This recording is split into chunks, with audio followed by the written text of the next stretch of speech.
Well, it's so great to be with y'all, and thanks, Melissa, and thanks, Grandin Court. I love the chances I've had to be with y'all. I've preached at Grandin Court. I've attended there, and I know lots of great people there. So I'm glad to be in your company. Um, you know, as she was saying, I did serve as chaplain at Hollins University for 9 years, and before that, I was chaplain at Hope Tree Family Services. So my family and I were in Roanoke for a number of years. My husband and I met in seminary, that Baptist Theological Seminary, and moved to Roanoke when my husband finished in 2003. And we moved to Roanoke knowing that we wanted to start a family. We have 2 kids. Our son Brady is now 14, about to start high school, and our daughter is 12, about to go into 7th grade. And so we moved to Roanoke knowing that it would be a good place for us to have a family and to be in between our 2 families. I grew up in Martinsville, and my husband grew up in Marion, so it was a great place to be. And so it's been very hard to leave because we spent a good chunk of our life there, and it's all that our kids had known. But, you know, I don't know if you've ever had this feeling of just knowing that something had to change, you know, where you were longing for something new without even knowing maybe what that was. And we certainly did not plan to move in a pandemic. No one could have foreseen that. But it definitely felt like even before that it was a time, an interim time, one of those in-between times where we felt like we were being called in a new direction. We had been in Roanoke long enough that it became really comfortable to be there, which is a good thing. Comfort is definitely a value that I love. It's my sweet spot, I think, for all of us. I'm not a person that is adventurous or takes risk. But that, I think, is where I definitely heard the voice of God calling, because there was just that little voice inside me saying, but what if? You know, what if there could be something different? What if it didn't have to be this way? What if there is more? And what if it's worth taking that leap of faith? And so we wrestled with that as a family for a while. Some of my family was more inclined to take the risk. Being my husband and daughter, they were excited about new possibilities and opportunities. My son and I are the ones that we really like the familiar, and we like to stay in our comfortable little ruts where we're doing the same thing for a while. But within that, there was a sense that I had given all I could in my job, that I had poured my heart into it, and I feared that if I stayed there, I would either kind of stay stagnant, I would stay in that kind of same place and wouldn't grow and wouldn't be able to give more, or that it would start taking away kind of vital parts of myself. So it was just definitely this time of figuring out what God was doing, what God was calling us to, and how we could use gifts in new ways. So I'll tell you more about the story, but I wanted to share with you a blessing, kind of a prayer to start off with. This is one of my favorite books, John O'Donohue's To Bless the Space Between Us. And he is a poet in the Celtic tradition. And this blessing is called For the Interim Time, which it definitely feels like we are all in, right? When near the end of day, life is drained out of light, and it is too soon for the mind of night to have darkened things. No place looks like itself. Loss of outline makes everything look strangely in between. Unsure of what has been or what might come. In this wan light, even trees seem groundless. In a while, it will be night, but nothing here seems to believe the relief of dark. You are in this time of the interim, where everything seems withheld. The path you took to get here has washed out. The way forward is still concealed from you. The old is not old enough to have died away. The new is still too young to be born. You cannot lay claim to anything in this place of dusk. Your eyes are blurred and there is no mirror. Everyone else has lost sight of your heart, and you can see nowhere to put your trust. You know you have to make your own way through. As far as you can, hold your confidence. Do not allow your confusion to squander this call which is loosening your roots and false ground, that you might come free from all you have outgrown. What is being transfigured here is your mind, and it is difficult and slow to become new. The more faithfully you can endure here, the more refined your heart will become for your arrival in the new dawn. And I really love that line, this call which is loosening your roots and false ground, that you might come free from all you have outgrown. And I really felt that's how God was kind of working in me, and just this loosening of all that I held on so tightly to, and knowing that to grow there had to be kind of a transplanting, there had to be a move, because I know that for me I become too comfortable in this place that is familiar, and a place that I loved very dearly, with people I loved dearly. But it was easy to kind of go through the motions after a while. And so God was stirring some new growth. But unfortunately for me, I think God doesn't lay out the 12-step plan to get to that next new thing like I would like. You know, I'm a planner, I've got my notes, and I want to know what all the steps are. And there wasn't that. There was just a sense of, we need to move. This is a good time before we burn out, before our son starts high school. And we knew that we had a place that we loved. We love it here in Williamsburg. I went to college here with Brad and Laura and other people that we love very much. And we've always loved coming to this area, and it had always been our dream to retire here one day. But we thought, you know, perhaps this is a time to enjoy it for longer than that, and to make a life and a career and a new beginning for our family. We also thought our kids were at the age that it could hopefully build some resilience and build some connections within our family to do this hard thing together, and to depend on each other a little bit more. And of course, we didn't know how much we would be depending on each other and seeing each other during this time where we are together all the time. So it's kind of good to be in a new place. But I turned in my resignation letter at Hollins beginning of February. I told my students, who I love dearly, but I had told them, don't worry, we have this whole semester to say goodbye and to transition together and to prepare for what's next. And, you know, a few weeks after I told them, we were here in Williamsburg, actually house hunting. We were in the house that we ended up buying.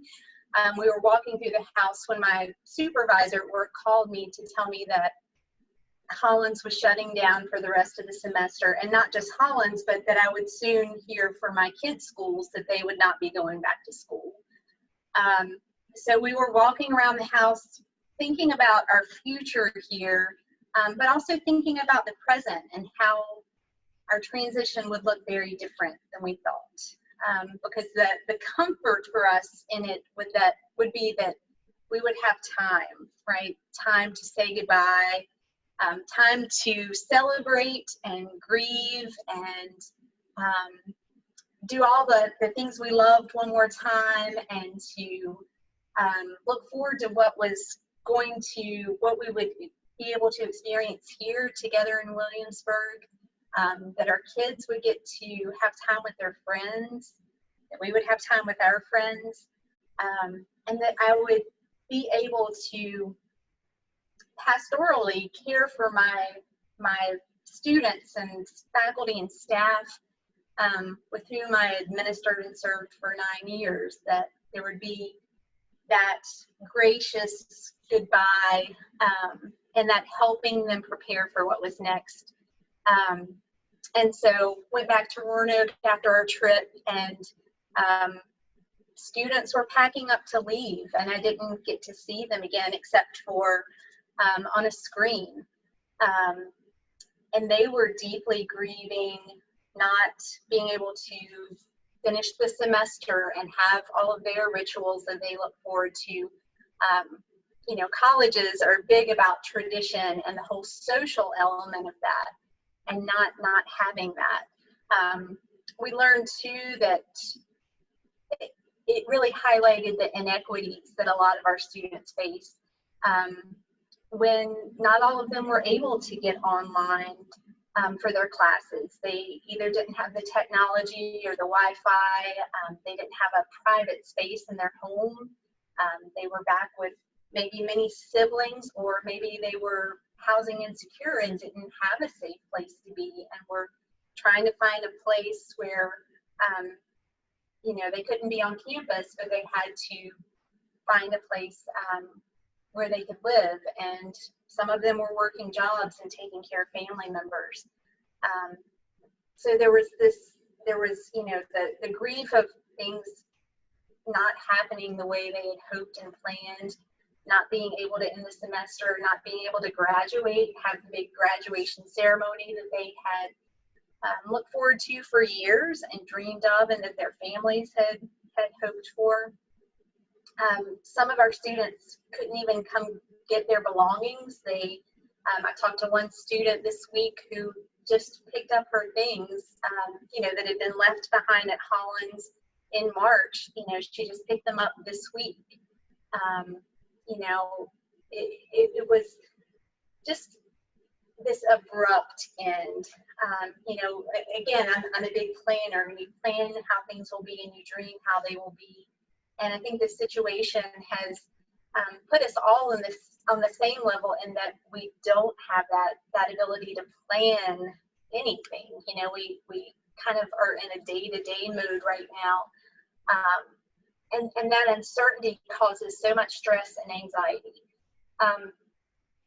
And I think too, you know, the loss of connection, and that's something, you know, I'd really like to hear from y'all, what you've learned during this time about your need for connection, and how you've maybe found ways to connect, because I think that's what I've thought about a lot, and what I've seen our students struggle with.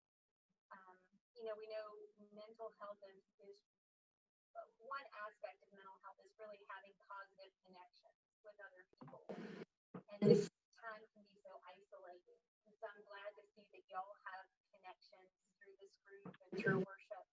Hey, Jenny. Yeah. We lost your audio just for a few minutes there. Oh, okay. So you want to hear from us. Now repeat the question. Yeah, sorry about that. Can y'all hear me now? It's muted just a little bit. Okay, let's see. I could hear her enough, so if I can rephrase and tell me yes or no. The question Jen's asking is if you guys, what you learned about your need for connection during this time. What have you guys started to notice about that? And as we were starting to figure out this, we're also talking about mental health and how that's important in connection and how that connects to that. So this is, Jenny's asking you this question.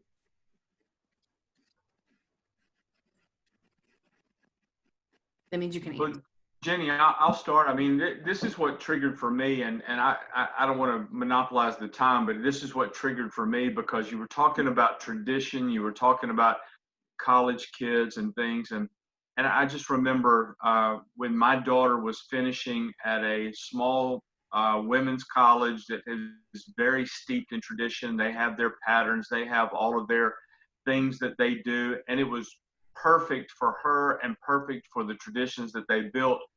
But she was an athlete, and because of the opportunities that were provided for the athletic sports, she would have to miss out on some things, and including graduation. And I looked at it from the standpoint of, this is just huge. This is, I'm the ball player, the sportsman. I'm thinking, what a great, and she was going to miss out on graduation. She was going to miss out on all these events that were scheduled around graduation. And her mother actually, flipped her lid because she was going to miss out on these things.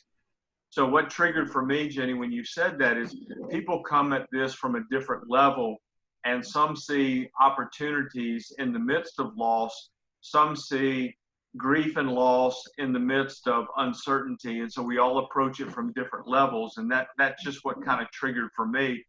And it really is, it comes down to perspective, and each of us are wired differently when we deal with our perspective in the midst of all of this. So, some of those kids that you dealt with, maybe were excited that they were going to miss final exams, and others were grieving the fact that they were going to lose their community. And so that's the thing for me, is I'm trying to balance out, everybody has a unique perspective on all of this. Mm-hmm. Yeah. And I think, one thing that I've experienced through this is it's the both and, right? That there is both the grief and there's, there are opportunities in this as well. And I think on any day we might feel either one of those or both. And I'm 5 years at least probably distance from that. So hindsight being 2020, I'm handling it a lot better. Maybe I'm not handling in the midst of pandemic quite as perspective oriented, but that just kind of triggered for me that each of us approach this, uniquely. What has anyone else noticed about your need for connection in this time? Well, I wasn't going to touch on that first, Melissa and Jenny, but what you read earlier, David Fox, who's not on the call tonight, but is in our small group, he read that to us maybe two sessions that we meet once a month, so maybe 2 months ago. So that must be something I needed to hear if God had two different people read it to me. So, but as far as connections, I'm kind of more like what Kevin just said about grieving loss, at least especially back right when it happened, March through probably it would have been May, because both kids were on soccer teams.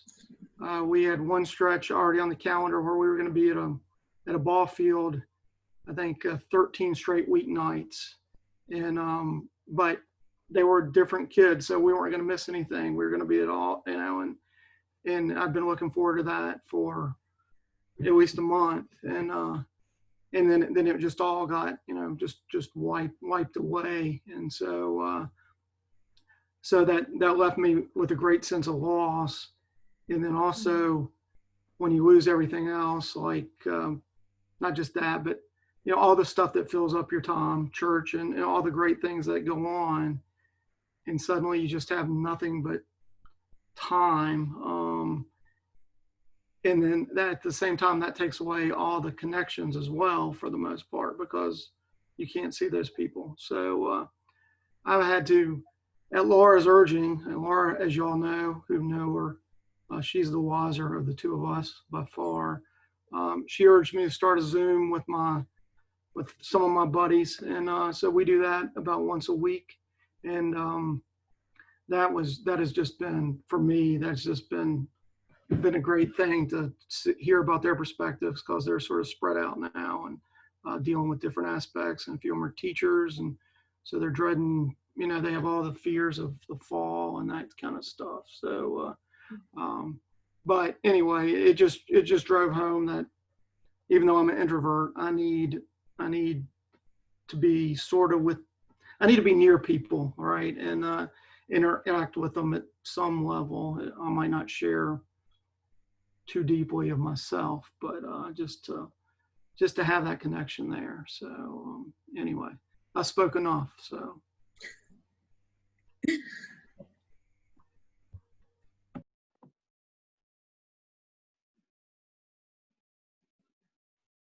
think that's a great point, Brad, because that's the first time I've heard that quote, but I mean, it spoke volumes to me. So if you heard it twice recently, God's telling you something.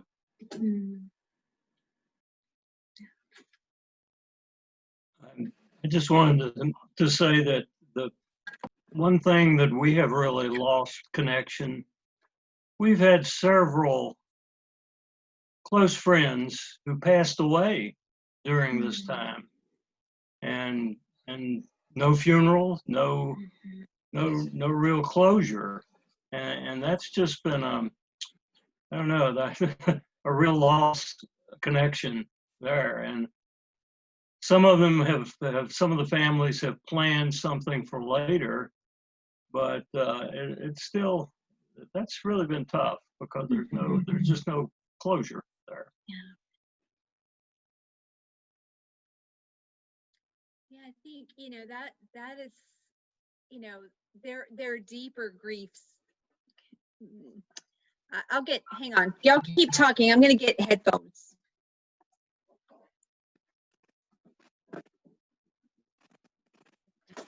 Yeah, everyone make a silly face.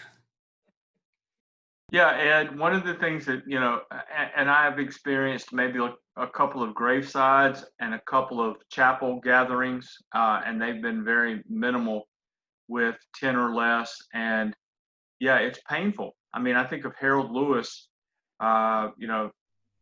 anybody who deserved a very huge gathering to pay respects and to love on him for a life well lived. And for Nancy especially, and for all of the children. And it's just hard. And of course, then everybody says, well, when all of this passes, I mean, I think about Jack Russell, when all of this is all said and done, then we'll gather and we'll celebrate. And I just wonder if that will happen. And it's the pain of that. And I may have said this in this forum, but I know I've said it to staff. I mean, the first thing that I say is there's an elephant in the funeral home, in the sanctuary, in the cemetery. This is not right. This is not how we do things. We hug, we hold hands, we grieve, we cry, and we can't do any of that. And it's just weird. So yeah, there's a lot of pain that goes with that. So I was going to say that I lost connections, like Brad was saying, everything that you normally did was kind of taken away. So all of those connections were taken.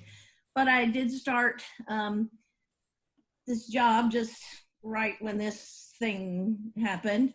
And so I've had different connections. I've been calling, learning and meeting our senior adults over the telephone, which has been a blessing for me. So I feel like God kind of placed me right in the middle of it and said, okay, Sherry, I'm gonna give you something to do while you can't do the other things that you could do. So I have found blessing in that. I miss the people that I saw before in my classes and different things, but you were talking about we get comfortable and I'm a planner as well. So I would have on Saturday morning, I plan out the next week. I got it all written down.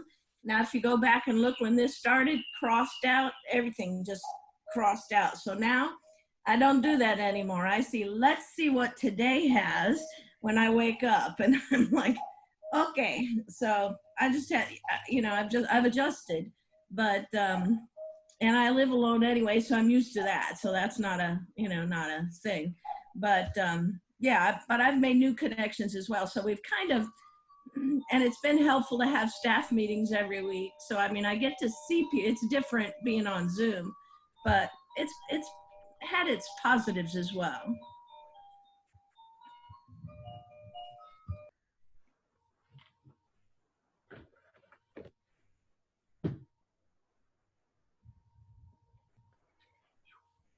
Can y'all hear me now? Yes. Okay. All right. Yeah, I appreciate what y'all are sharing because I definitely relate to, I think Ed, you were talking about the grief of loss, of physical loss, of death, and also the loss of closure. And that's one of the things I think with students is also that loss of ritual, and what we're losing out on at church. I mean, it's not that church has ended, you know, we're still worshiping, we're still connecting, but it's those parts of church that connect us to that tradition and connect us to one another, you know, communion, you know, it's those kind of acts, that the physical touch, the presence, and the comfort that we get through funerals and memorial services. Weddings are the same way, that, you know, the celebration of having people together and marking that together.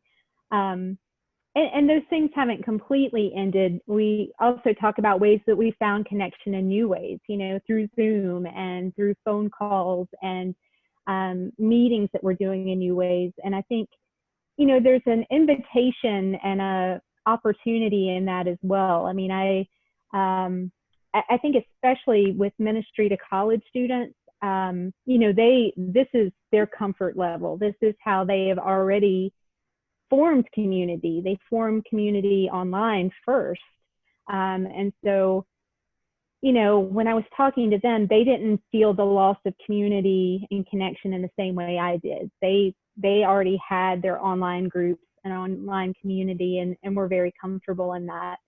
And so I think, you know, I was talking to one of my students today who was saying how many churches that she attends right now, because she doesn't physically have to go to a church, which they are not very, for the most part, generally very comfortable doing, walking into a church building. But they can watch and connect with online church. And it's a good entry point for a lot of people who may not, you know, go into a church building, because that, you know, that there's a lot of fear around going somewhere where you're not familiar. You don't know how you're going to be welcomed. You don't know what they believe yet.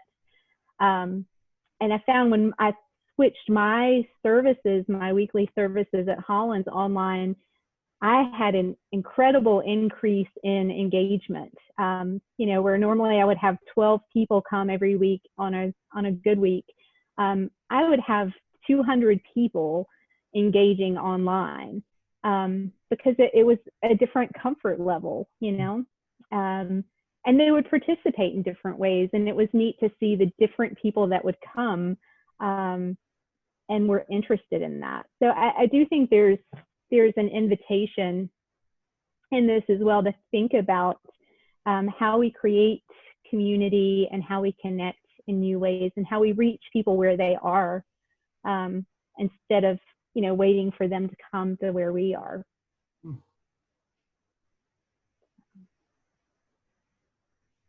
I did want to share another story about one of my students. I have a student who is a student chaplain with me, and she has been exploring a call to ministry over the past couple of years. And also during her time in college came out as gay. And so dealing with her own sexual orientation and identity, along with her vocational calling, and coming from an evangelical church tradition and trying to figure out where she fit, you know, was really a challenging thing for her, but a growing experience for her. And her senior year, this past year, she found herself, she found a church, Bonsack United Methodist, which is an affirming Methodist church, and really found a home and community there. And I think one of the hardest things for her with the pandemic and with having to leave Hollins and go home and not finish her senior year and not graduate, those were hard enough things, but she kept talking about losing this church community, where she had finally found her church family, had really found a fit and a place that embraced her for who she was and was helping her to grow and to figure out where she might end up in seminary and where she might continue on in ministry. And so that kind of ended for her. But she told me that she went back to Hollins when she was allowed to pack up her stuff and leave. And she was talking about what a sad thing that was to, you know, pack up all of her stuff and also pack up all the hopes she had of, you know, those end of the year traditions and graduation, knowing that that wouldn't happen, and knowing that, you know, not being able to see people, no, you know, there were just a few people on campus when she was packing up. I had already moved and left and was not there to meet her. But she had told some of her friends from church that she was coming back to pack up. And one of the families met her on campus with banana bread, and gave her that as she was packing up. And that was profoundly meaningful to her, that that she had made this connection that really felt like family. And they showed that in their hospitality. They showed that by physically showing up and being there for her. And she's a writer, and her senior thesis was writing a memoir of her journey of faith and coming out and then accepting her call to ministry and finding her place again. And so she told me that she ended her memoir with that story of the banana bread. And I thought, you know, how fitting, and what a gift we as people of faith can offer, especially students who are already in this transitional time of figuring out who they are, and you know, where they're going to end up and what they're called to do, to provide them that care and that presence and that space and that connection. And I think there's a special way that churches can do that now, in times like this when we're distant and separated.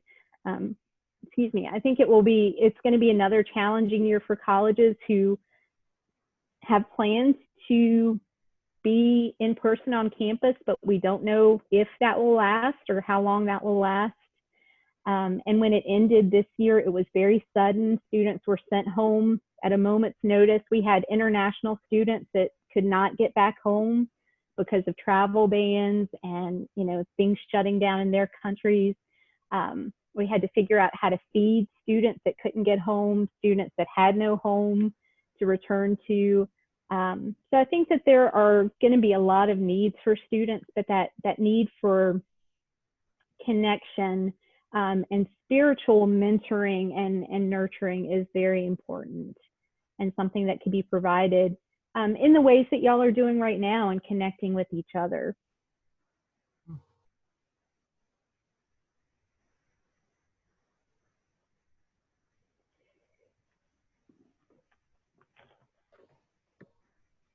So Jenny, can you talk about ways that you were able to personally end well in the midst of this, or ways people supported you guys personally in transition that can also be, you know, we can learn with and from? Yeah. I think, you know, the things that were most meaningful to me was, you know, you know, that presence, that people showing up, and a lot of it was on Zoom, you know, in goodbyes through Zoom meetings, and you know, cards that were sent, and just that sense that you know, we were remembered and cared for and not forgotten. You know, and I think that's one of those things without, you know, in this time where we don't have those big celebrations and big transitions, those big markers, you know, not the goodbye parties and the, you know, any kind of gatherings at all, that being able to show up and be present and to tell people that we care about them is really meaningful. And I've been really surprised at how meaningful Zoom connections can be. And I'm an introvert too, and I've also experienced like the Zoom exhaustion when you've been in Zoom meetings like all day, and it does impact you in a different way. Like, it is draining on the energy, but it's also so nice to see that connection, to see people's expressions, to be able to, you know, see in people's homes, like, you know, we see people's pets and we see people where they are, and you get this, you know, new sense of people that you didn't know before, because usually we see people in the same setting. We see them at church, we see them in the office, but when we see people, you know, at home with their kids in the background and their dogs and cats going around, I think it's really humanizing in a good way. So I'm grateful for that. And I'll know that, you know, with our students, we did Zoom support groups, which I think benefited me just as much as the students, because I had a coworker who was also leaving Hollins, and you know, our goodbye party was canceled, of course, but we did this support group for seniors who were leaving Hollins without being able to say goodbye and without having that big marker, that big celebration, that big ritual. And so we were able to kind of share our stories too, and comfort one another, and empathize with, you know, what we were all feeling. You know, our situations were a little bit different, but we had similar feelings. And so I think that's always a good thing too, to know how we can connect with others because of what we're experiencing. You know, being aware of our own needs, but thinking about how those needs might intersect with others' needs. You know, when I think about connection, a lot of times I'm thinking about how I need to connect for my own needs, but connecting with others, you know, helps me. You know, when I'm reaching out to others, it also benefits me as well. So that reaching out, even though it takes energy, also gives energy back too. So, you know, thinking about how we can meet our own needs for connection, but also supporting others through that too, because it's good for us all to connect in ways. And it's interesting being here in Williamsburg, you know, and not being able to connect with the church right away. You know, we're still watching church online, but it's very difficult for our kids to connect in that way. Meaning not at all, and we're like pulling teeth every week to get everybody together to watch the family church screen. But we've, you know, the church here that we're looking at attending, they're starting to do outreach food ministries. They have a drive up food pantry every week, and so we're talking about how we could get involved with that. And because I think that physically getting involved will feel more like church, and help them to connect with the people of the church, and really see it beyond just a screen, and see it as a place we could get involved with. So, you know, I think those service opportunities help on lots of different levels. You know, of course, they're helping the people we serve, but they're also helping us to feel connected and engaged with the church, but with, you know, our purpose and our mission. And you know, I think that's another part I've thought about a lot through this. You know, right now I don't have a job. I moved here in a pandemic when there are hiring freezes. So I don't know when.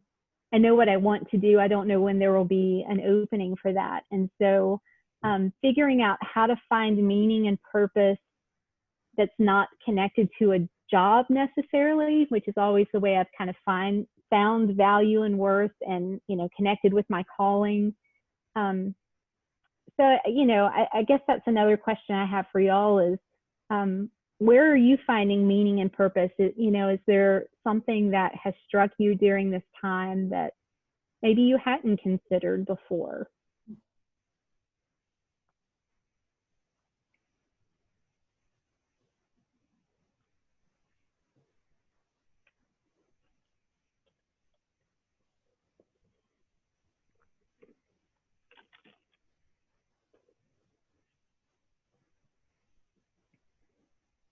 I like to ask small questions, small, simple questions, really.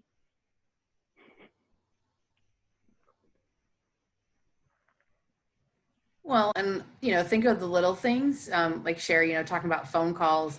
For me, it's been about, oh, well, now would be a great time to work on that goal I always have of being better at writing cards. Yeah. And so I try to get out a couple cards a week. You know, little things to have more purpose. Mm-hmm. I can't see your faces in 3D.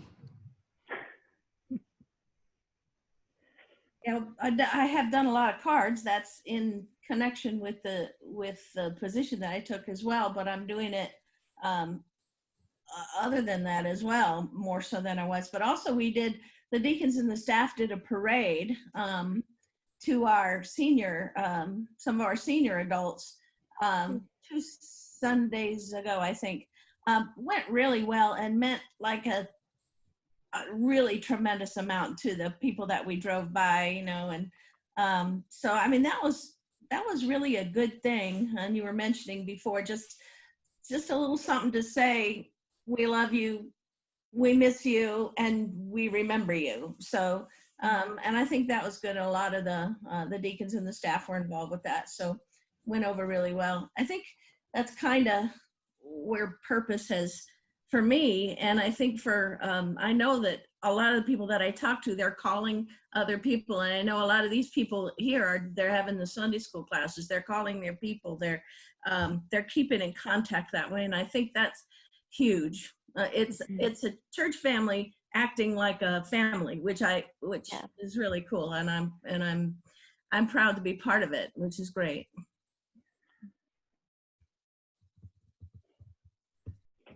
I just wanted to say that one of the things that has happened to us, we just celebrated our 1-year anniversary being in this new place.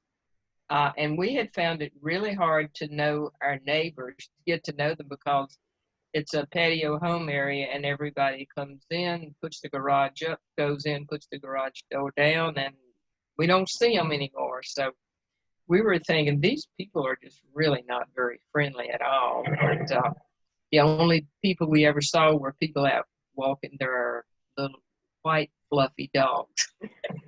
Nobody has anything but a little white fluffy dog. And we don't even have a dog, so we're kind of outcasts, I think.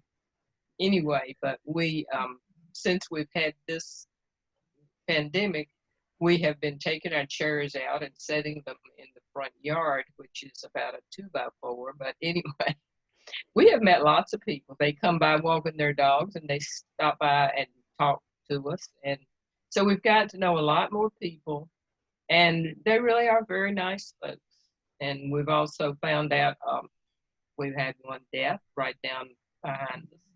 We've also had, I went to see a neighbor the other day. I was just thinking I really ought to go see this lady. And she told me she'd been in a hospital for a week. And, we didn't know that. I mean, we were within 50 feet of her practically. So we've gotten a lot of new connections through this too. And that's been kind of neat. That's all.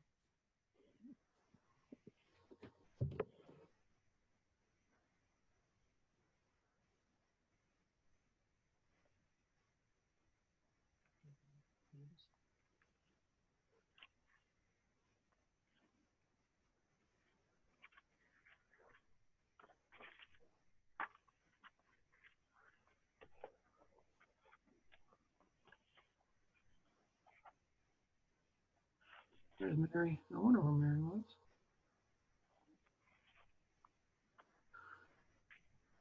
All right. Any questions for Jenny or other thoughts you're thinking? Hi, Mary, sneaking in. Jenny, thanks again for that quote from the Celtic stylish writer. And Kessler says she has that book, so I will be borrowing it. So thank you for that. That's a good one. That's one of my favorites. Yes. It was powerful, especially and very timely. Yeah. Well, and since y'all had heard that before, and I'm glad it's a repeat so that things can kind of resonate with you, I have another blessing that I will share at the end from another favorite book. So this is another favorite blessing person, Jane Richardson, The Cure for Sorrow. So maybe you've heard this one already too, but I have this one in my home office. Okay. This one is blessing in the chaos. Because some days feel like chaos, some days are calm, but here's blessing in the chaos that I actually shared with my student leaders at the beginning of the spring semester before we even knew this would happen. You know, maybe I felt the chaos within me. I felt it on the verge, but then it became even more apt in this time. So Blessing in the Chaos by Jan Richardson. To all that is chaotic in you, let there come silence.